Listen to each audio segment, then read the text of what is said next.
రాష్ట్రంలో నూతనంగా ఏమైనా బస్ డిపోలు కానీ బస్ స్టేషన్స్ కానీ నిర్మించే అటువంటి ప్రతిపాదన కానీ ఆలోచన కానీ మరి ఆర్టీసీ మాతులు ఏమైనా చేస్తున్నారా లేదా అని అడుగుతా ఉన్నాం సార్. అదేవిధంగా మా ములుగు గ్రామ పంచాయతీగా మండల కేంద్రంగా నియోజకవర్గ కేంద్రంగా జిల్లా కేంద్రంగా అయినప్పటికీ ములుగు జిల్లాలో కానీ ములుగు నియోజకవర్గంలో కానీ కనీసం బస్ డిపో లేదు సార్.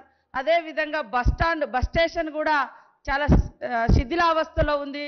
కాబట్టి మా ములుగు అంటే ఈరోజు మీకు అందరూ తెలుసు, మరి సమ్మక్క సారలమ్మ జాతర ద్వారా ఆర్టీసీకి ఎక్కడ నష్టం వచ్చినా ఆ జాతర ద్వారా వారికి 10-12 కోట్ల రూపాయలు వస్తూ ఉన్నాయి సార్. అయినా కూడా ఒక్క బస్ డిపోని ఇవ్వలేకపోతా ఉన్నారు, బస్ స్టేషన్కు నిధులు ఇవ్వలేకపోతా ఉన్నారు.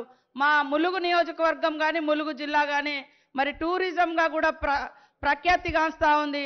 ఈ మధ్య కాలంలోనే మరి రామప్ప టెంపుల్కి కూడా యునెస్కో గుర్తింపు వచ్చింది, సమ్మక్క సారలమ్మ జాతర ఉంది.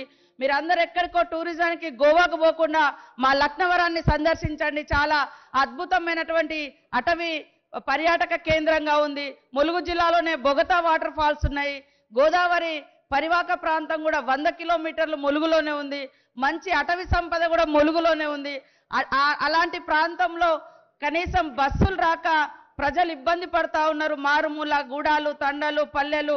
మరి కాబట్టి బస్ సౌకర్యాన్ని విస్తృతపరచాలి, బస్ డిపోని ఇవ్వాలి. బస్ స్టేషన్లు కూడా మండల కేంద్రాలలో కూడా లేవు సార్.